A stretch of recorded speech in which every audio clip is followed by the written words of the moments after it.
Now, recently, a Kendrick mural was actually defaced in Compton by Mexican gangs.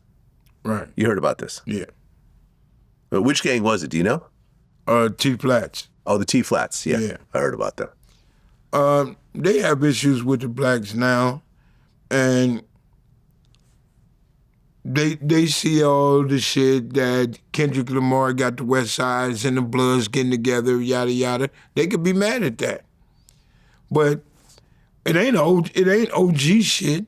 It's them young cats out there that listen to his music, but say fuck that, mañate.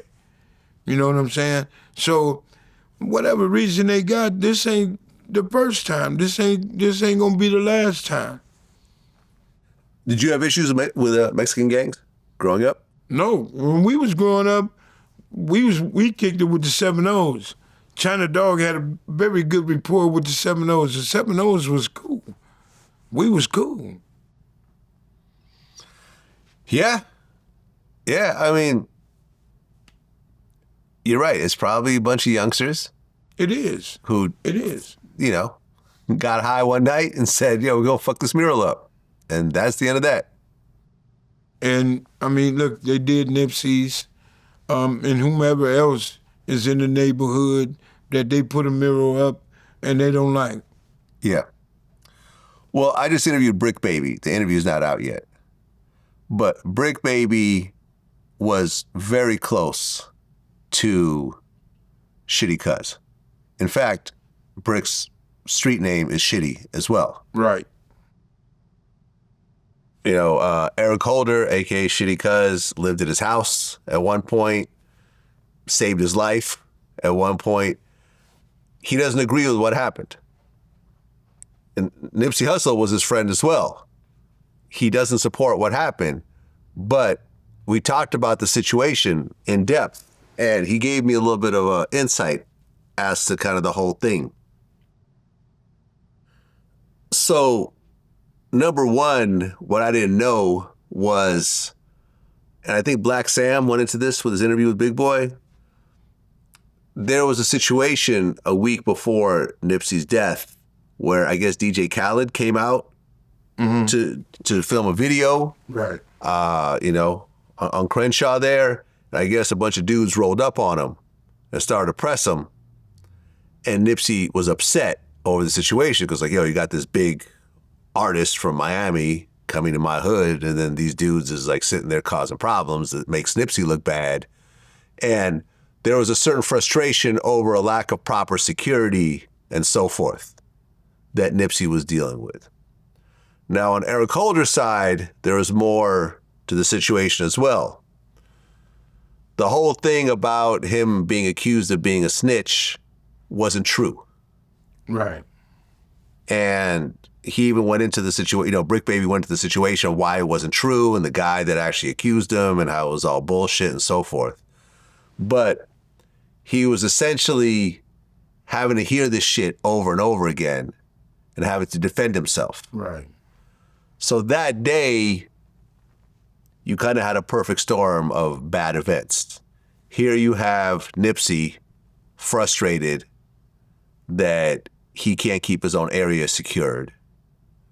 Then you got Eric Holder frustrated because people called him a snitch. They run into each other and Nipsey asked about the snitching. And from Brick Baby's point of view, he said that Eric Holder just snapped. He just got sick of it. He got tired of it. Here's a major dude. And they knew each other. Right. Here's this big homie bringing up that bullshit again.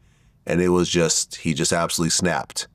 And, you know, there was also the whole thing where I guess at one point Eric Holder got beat up real bad by one of the big homies. They smashed his head against the cement, so he had to actually have brain surgery. Yeah, that's the thing. And he had electroshock therapy as well.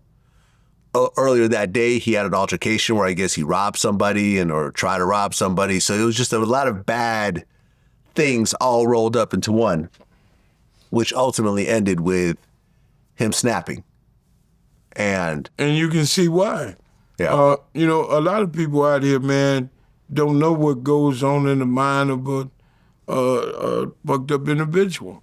What we wake up in the morning feeling like, or we wake up feeling with these demons in our motherfucking head of what happened yesterday or the day before yesterday.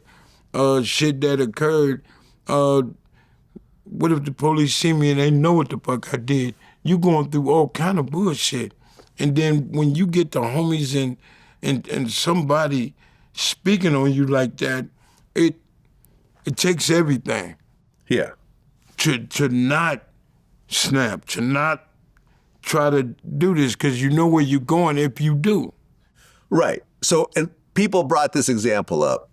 For example, had that same situation happen on a prison yard where someone accused someone else of being a snitch, nobody would be surprised if a murder occurs after that. No, it's totally different. The rules are not like street rules. You go to prison and they got the paperwork on you.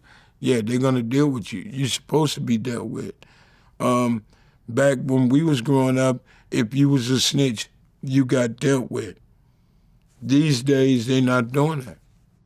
Yeah, I remember Tony Yayo, when we were talking about snitching, and you know how they would always get these like false accusations, G-Unit and so forth.